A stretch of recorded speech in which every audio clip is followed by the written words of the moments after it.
Hola, en este video les mostraremos la relevancia funcional del olfato, sus receptores, mecanismos de transducción, adaptación, sus vías. También hablaremos del procesamiento cortical y subcortical y posteriormente abordaremos algunas patologías del olfato y sus causas más frecuentes. Bienvenidos. El sistema olfatorio está estimulado por sustancias químicas que viajan por el aire, conocidas como sustancias odoríferas o moléculas odoríferas. Estas sustancias interactúan con las neuronas receptoras que se encuentran en el epitelio olfatorio y revisten el interior de la nariz.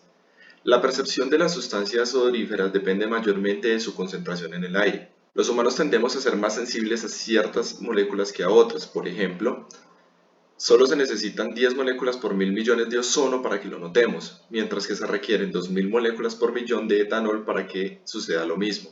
Si bien esta sensibilidad responde a ciertas características del receptor, el humano puede entrenar este sentido para reconocer patrones de olor específicos o incluso ubicarlos espacialmente. El sistema olfatorio también es capaz de distinguir diferencias en la concentración de la sustancia. Por ejemplo, con el indol, cuando se encuentran concentraciones bajas, vamos a sentir un olor floral. Pero si las concentraciones de indol suben, el olor que vamos a detectar es un olor pútrido. Además de esto, el sistema olfatorio también es capaz de diferenciar diferencias conformacionales de una misma molécula. Por ejemplo, con la carbona, en su conformación D, sentiremos un olor de hierbabuena, pero si está en su conformación L, sentiremos un olor a alcarabaea. El receptor.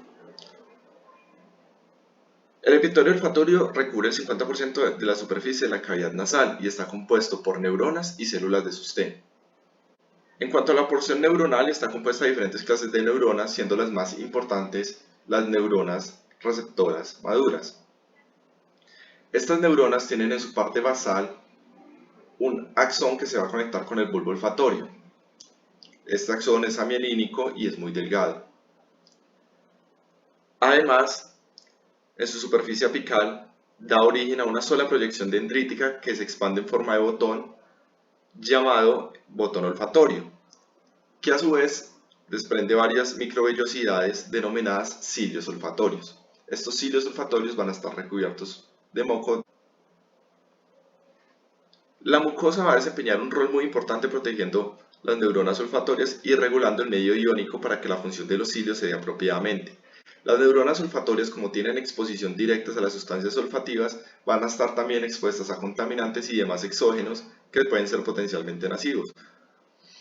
Por lo que la mucosa tiene mecanismos importantes para protegerlas, como lo que es la presentación de antígenos en el moco, además de lo que es la presentación de células de la inmunidad en el epitelio. No obstante, también el epitelio va a tener un recambio constante de sus células receptoras. Este recambio está fundamentado en la presencia de células madres que están en constante división, que dan origen a nuevas células receptoras entre las células de sostén. Además de las células madres, también van a ser importantes unas células gliales conocidas como células enviadoras olfatorias, que van a permitir que los nuevos axones de las nuevas células receptoras en desarrollo puedan conectarse con el bulbo olfatorio. En cuanto a los mecanismos de transducción, tenemos de que el olor se va a unir al cilio olfatorio, el cual se encuentra en la neurona bipolar. Va a generar una despolarización y a su vez un potencial de acción, que va a inducir a la liberación del neurotransmisor. Ya para adentrarnos más en el mecanismo como tal de transducción, debemos hacerle zoom al cilio olfatorio. Tenemos de que la molécula odorífera va a llegar al receptor acoplado a proteína G y va a inducir que el complejo alfa-GTP se desacople del receptor. Este complejo va a ir a activar a la adenilciclasa, la cual tiene la función de tomar el ATP y convertirlo en AMP cíclico. El AMP cíclico, al ser un nucleótido cíclico, va a ir a activar este canal, que es un canal activable por nucleótidos cíclicos. Dependiendo del gradiente electroquímico va a permitir la entrada tanto de sodio como de calcio.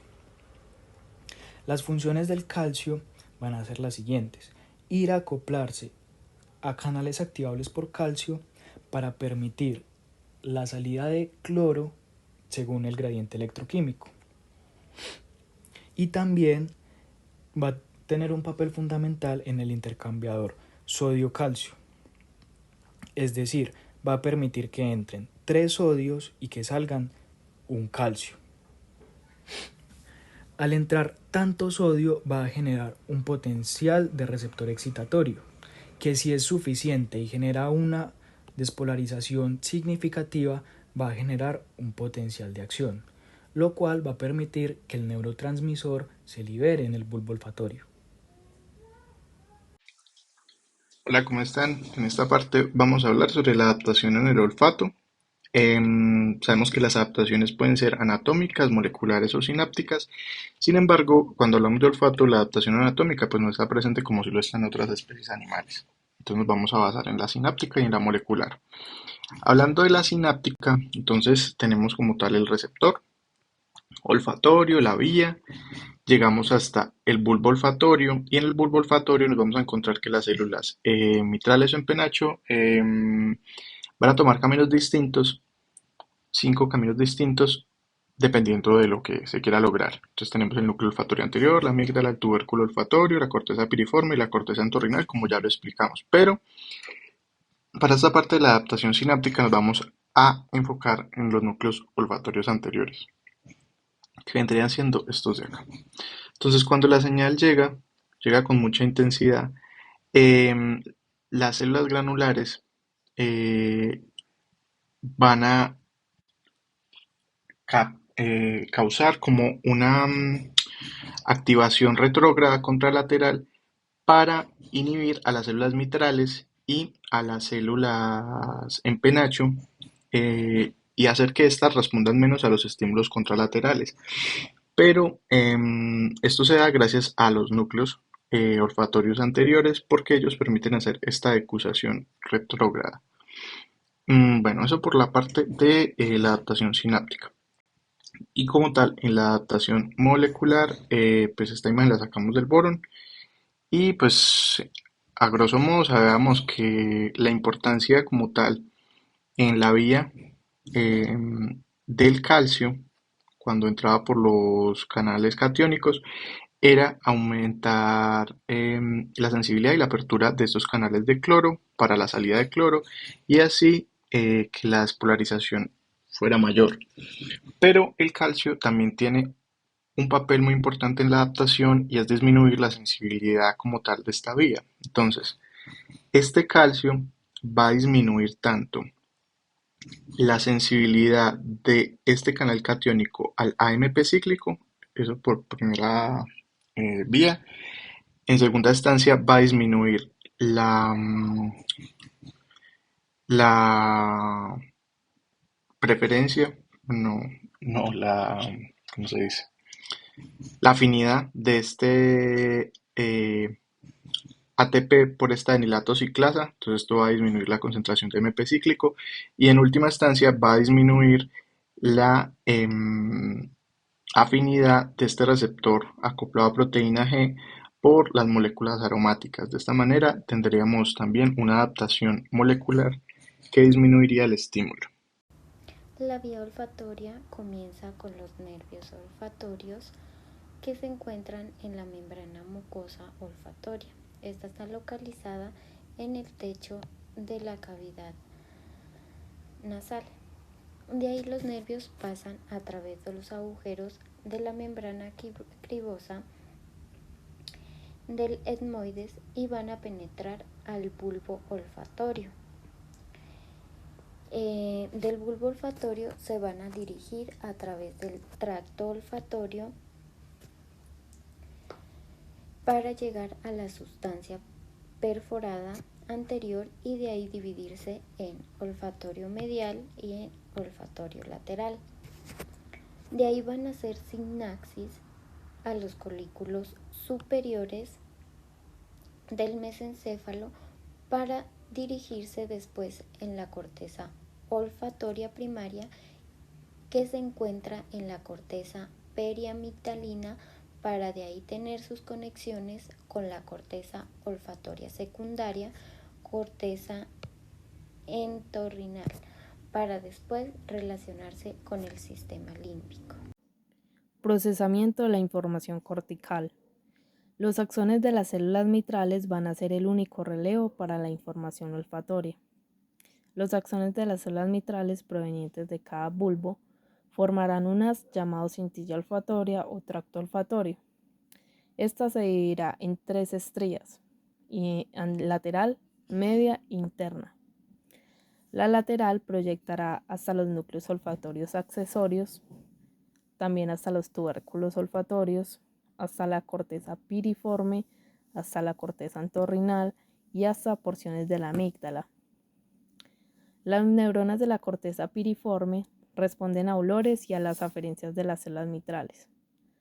La corteza piriforme tiene neuronas piramidales, que proyectarán hacia distintas estructuras del encéfalo anterior.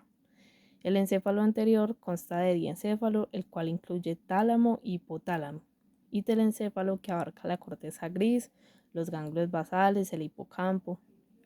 Por consiguiente, pues esta información olfatoria se distribuye ampliamente en las regiones del encéfalo anterior, donde influirá en una alta gama de conductas. Una cantidad importante de neuronas entre la corteza piriforme, el hipotálamo y la amígdala influyen en las conductas viscerales, del apetito y sexuales.